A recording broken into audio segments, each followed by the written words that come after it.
মাধ্যমিক ABTA 2024-25-এর page number 23-এর যে গণিতগুলো রয়েছে প্রথম সেটের পার্ট 1-এ 1, 2 এবং 3 দাগের প্রশ্নগুলো নিয়ে আলোচনা করছি। এখানে সঠিক উত্তর নির্বাচনের প্রথম দাগের 1 নম্বরটা বলেছে a x square plus b x minus c equals to 0, যেখানে এ নট ইকুয়াস টু 0 দ্বিঘাত সমীকরণের বীজদ্বয়টি সমান হওয়ার শর্তটি হলো।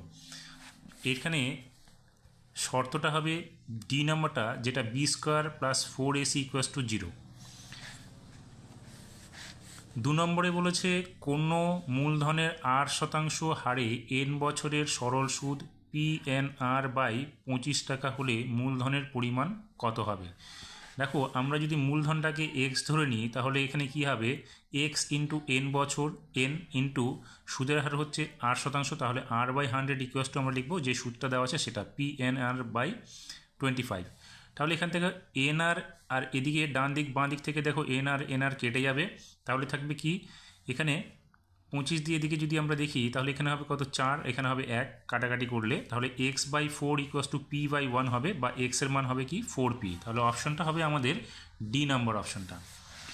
3 নম্বর যে প্রশ্নটা বলেছে সেখানে বলেছে ABCD বৃত্তস্থ ট্রাপোজিয়ামের AD সমান্তরাল BC যদি কোণ ABC ইকুয়াস টু 75 ডিগ্রি হয় তবে কোণ BCD এর মান কত হবে। দেখো, যেহেতু এখানে ABCD একটি বৃত্তস্থ ট্রাপোজিয়াম এবং AD এবং BC পরস্পর সমান্তরাল, সেক্ষেত্রে আমাদের কোণ ABC এবং কোণ BCD সমান হবে। সেক্ষেত্রে এখানে যেহেতু কোণ ABC 75 ডিগ্রি, অতএব আমাদের কোণ BCDটাও 75 ডিগ্রি হবে।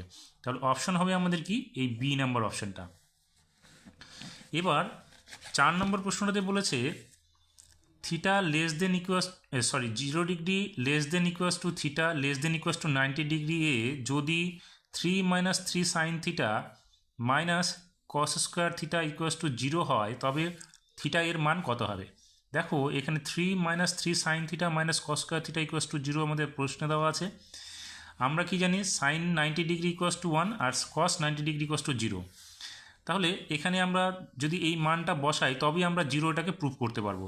কি করে, 3 - সাইন থিটার মান, সাইন 90 ডিগ্রির মান হচ্ছে 1, তাহলে এখানে যদি 90 ডিগ্রি হয় তাহলে এখানে 3 × 1 হবে, এবং কস স্কোয়ার থিটা, কস 90 ডিগ্রি মান কত, 0। সেক্ষেত্রে যদি আমরা কস এখানে থিটার মান যদি আমরা 90 ধরি তাহলে এটা কত হবে, 0 হবে। তাহলে 0 স্কোয়ার 0ই হবে, অর্থাৎ 3 এখানে আমরা কি পাবো, 3 পাবো। তাহলে 3 - 3 ইকুয়াস টু 0, তখন আমাদের এই কোণটার মান কত হবে, থিটার মানটা হবে 90 ডিগ্রি।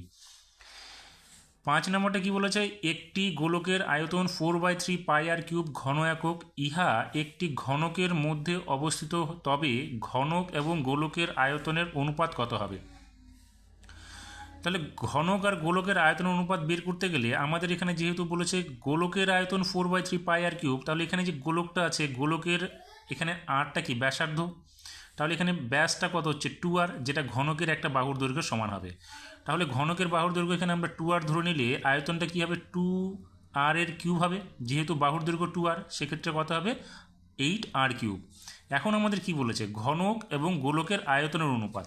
তাহলে ঘনকের আয়তন আমরা কত পেলাম, 8r³, তাহলে 8r³ ইস টু 4/3 πr³। দেখো, এখানে r³ দুই দিক থেকে সরে গেলে আমরা কি লিখতে পারি, 8/4। আমরা এটাকে যদি অনুপাতে নিয়ে আসি তাহলে কি হবে, 8, এখানে শুধু 8 থাকবে আর এদিকে কি থাকবে 4/3 পাই থাকবে। তাহলে 8/4/3 পাই থাকবে, যেটা 4/3টা উল্টো হয়ে যাবে 8 × 3/4 পাই। তাহলে এখানে 4 দিয়ে 8কে কাটলে 2 হবে, তাহলে 3 × 2 = 6/পাই, অর্থাৎ 6:পাই হবে। তাহলে অপশনটা আমরা কোথায় পাবো, সি নাম্বার অপশনটাতে পেয়ে যাব। এবার 6 নম্বর প্রশ্নটাতে কি বলেছে দেখো, 9, 10, 12, 15, x+1, x+3, 32, 35, 36, 40 তথ্যগুলিকে ঊর্ধ্বক্রমানুসারে সাজালে মধ্যমা হয় 20, তবে এক্স এর মান আমাদের নির্ণয় করতে বলেছে। তাহলে দেখো, আমরা যদি এই ডান দিক এবং বাঁ দিক থেকে 4টে করে রাশি বাদ দিই তাহলে মাঝখানে থাকবে x+2 আর x+3। তাহলে এই দুটোর সংখ্যার যোগফলকে আমরা 2 দিয়ে ভাগ করলে গড়টা পেয়ে যাব। তাহলে এখানে আমরা লিখব x+1 plus x+3/2 equals to 20। এবার ব্র্যাকেটটা যদি না থাকে তাহলে 2x + 4 হবে বাই 2 ইকুয়াস টু 20, বা 2x + 4 ইকুয়াস টু কী হবে, দুটাই দিকে সে 20 সঙ্গে গুণ হয়ে 40 হয়ে যাবে। তাহলে 2x ইকুয়াস টু কী হবে, 40 থেকে 4টা মাইনাস করে 36 হবে, বা এক্সের মান হবে 18। তাহলে অপশনটা আমরা দেখো এখানে পেয়ে যাব সি নাম্বারে। এবার শূন্যস্থান পূরণের প্রথম যে প্রশ্নটা বলেছে সেখানে বলছে a x square plus b x plus c equals to 0, যেখানে এ নট ইকুয়াস টু 0 সমীকরণের বীজগুলি একে অপরের অনন্য খোলে।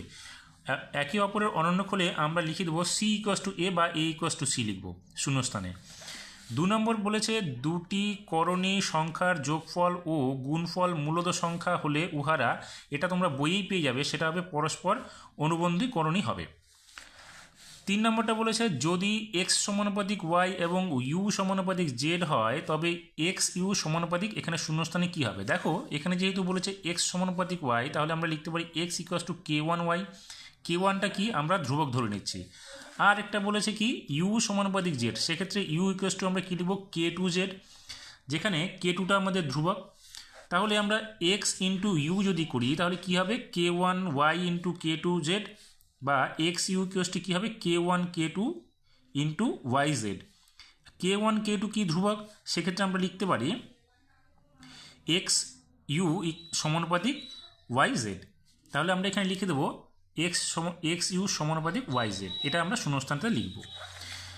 এবার 4 নম্বরে কী বলেছে sign theta plus sine square theta equals to 1 হলে কস square theta plus cos 4 theta equals to কী হবে।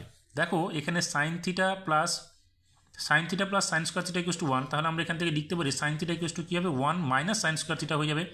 এবার 1 মাইনাস সাইন স্কোয়ার থিটা মানে কি কস স্কোয়ার থিটা, তাহলে সাইন থিটার মান আমরা কস স্কোয়ার থিটা বলতে পারি, বা কস স্কোয়ার থিটার মান আমরা সাইন থিটা বলতে পারি।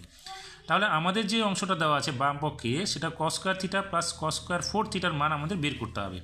তাহলে আমরা এখানে কস স্কোয়ার থিটা প্লাস কস 4 থিটার মান আমরা বের করব। আমরা এখানে কী পেলাম দেখো কস স্কোয়ার থিটাটাকে রেখে দিলাম, এখানে কস 4 থিটা যেটা আছে সেটাকে আমরা লিখতে পারি কস স্কোয়ারের মান যদি সাইন থিটা হয় তাহলে কস 4 এর মান কী হবে সাইন স্কোয়ার থিটা হবে। এবার দেখো sign square theta plus cos square থিটার মান কত 1, সেই জন্য আমরা লিখব 1, তাহলে এই শূন্যস্থানে আমরা লিখে দেবো 1। 5 নম্বর প্রশ্নটাতে কী বলেছে একটি ত্রিভুজের যে কোনো বাহুর সমান্তরাল রেখার অংশটি অন্য দুটি বাহু বা বর্ধিত দুটি বাহুকে বিভক্ত করে কিভাবে। দেখো এখানে যদি আমরা ত্রিভুজ এ বি সি ধরি, বিসি বাহুর সমান্তরাল ইএফ, যেহেতু বিসি বাহুর সমান্তরাল ইএফ সেক্ষেত্রে আমাদের এ ই এবং বিই এর অনুপাত এ এফ এবং এফ সি এর অনুপাতের সমান হবে, অর্থাৎ আমরা লিখতে পারি সমানুপাতে বা সমান অনুপাতে ছেদ করবে বা বিভক্ত করবে। তাহলে আমরা শূন্যস্থানে কী লিখব সমানুপাতে বা সমান অনুপাতে বিভক্ত করবে। এবার 6 নম্বর প্রশ্নটাতে কী বলেছে শূন্যস্থানের, বলেছে যদি পি সংখ্যক সংখ্যার গড় বি এবং পি প্লাস কিউ সংখ্যক সংখ্যার গড় এ হয় তবে কিউ সংখ্যার গড় কত হবে। দেখো পি সংখ্যার সমষ্টি কী হবে, যেহেতু বলেছে গড় পি বি, তাহলে আমরা পি ইন্টু বি পাবো। আর পি প্লাস কিউ সংখ্যার গড় আমাদের এ, তাহলে আমরা পি প্লাস কিউ সংখ্যার সমষ্টি কী পাবো A into P plus Q, অর্থাৎ A P plus A Q. এখন আমাদের কি করতে হবে, এই পি প্লাস কিউর মোট থেকে আমরা পি সংখ্যকটা বাদ দিয়ে দেবো, তাহলে আমরা পেয়ে যাব কিউ সংখ্যার মোট। তাহলে কিউ সংখ্যার গড়টা কী হবে, এখানে আমরা এই যে অংশটা পেলাম A P plus A Q থেকে আমরা পি বিটাকে বাদ দিব, বাই কিউ করে দেবো। এবার দেখো আমরা কি করলাম, এখান থেকে আমরা এই এপি এবং পিবি এই দুটোকে যদি এক জায়গায় নিই তাহলে পিটা কমন পেয়ে যাব, সেখানে P into A minus B by Q করলাম, প্লাস এখানে এ কিউ বাই কিউ করে দিলাম, এটাকে ভাঙানো যাবে এইভাবে। তাহলে এটা আমরা রেখে দিলাম কি P by Q into A minus B, এবং এখানে কিউ কিউ কেটে গেলে প্লাস এ, তাহলে আমরা এই শূন্যস্থানে কী লিখতে পারবো p by Q into A minus b plus a. এবার সত্য মিথ্যার যে প্রথম প্রশ্নটা রয়েছে সেখানে বলেছে x square plus x plus 1 equals to 0 দ্বিঘাত সমীকরণের বীজগুলি বাস্তব। এটা কি করে দেখো, এখানে আমরা কি জানি বাস্তব ও সমান কখন হবে, যখন B square minus 4ac equals to 0। যদি এবার আমরা মানটা বসাই তাহলে বি এর মান কত 1, তাহলে 1 স্কোয়ার মাইনাস 4 ইন্টু এ বলতে 1 ইন্টু সি বলতে 1, তাহলে কী হচ্ছে এখানে মাইনাস 3 ইকুয়াস টু 0 হবে, যেটা বলছে বাস্তব এবং সমান। কিন্তু এখানে তো না, এখানে আমাদের কী হচ্ছে এটা লেস দেন হয়ে যাচ্ছে। আবার যখন দেখব বাস্তব এবং অসমান সেক্ষেত্রে কি B square minus 4ac less than equals to 0, সেক্ষেত্রে আমরা কি দেখব বি স্কোয়ার মাইনাস এখানে কী হবে 4 ইকুয়াস টু 0, অর্থাৎ মাইনাস 3 ইকুয়াস টু 0। তাহলে এটা আমরা কি দেখতে পাচ্ছি যে এখানে শুধু বলছে বাস্তব, অসমান না, সমানও বলেনি অসমানও বলেনি, সেক্ষেত্রে আমরা বিবৃতিটাকে মিথ্যা ধরে নেব। এবার এক্স সমানুপাতিক 1/y হলে X to the power N into Y to the power N ধ্রুবক সংখ্যা। দেখো এটা কীভাবে আমরা প্রমাণ করতে পারি, এক্স এখানে যেহেতু দেওয়া আছে তাহলে আমরা লিখতে পারি এক্স ওয়াই সমানুপাতিক 1। এবার X to the power N Y to the power N করলে সমানুপাতিক 1 টু দি পাওয়ার 1 হবে, এন হবে।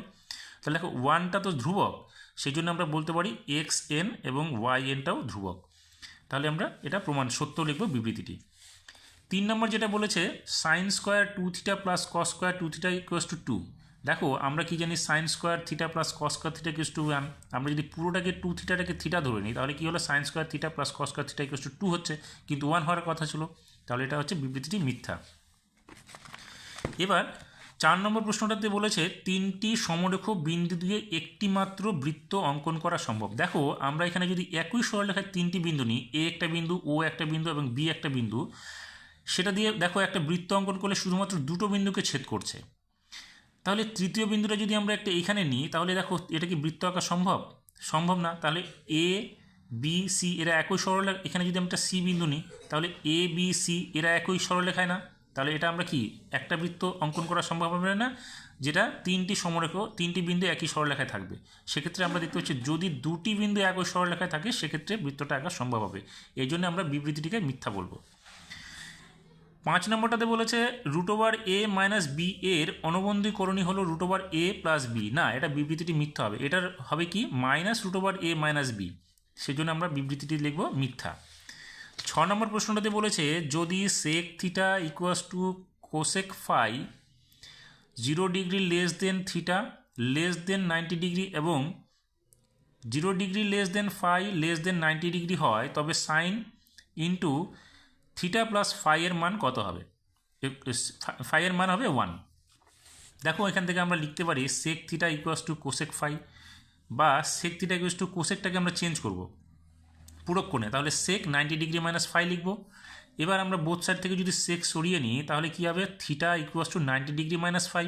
এই মাইনাস ফাইটাকে এদিকে যদি প্লাস ফাই করে দিই তাহলে থিটা প্লাস ফাই = 90 ডিগ্রি। তাহলে আমরা কি পেলাম থিটা প্লাস ফাই = 90 ডিগ্রি পেলাম।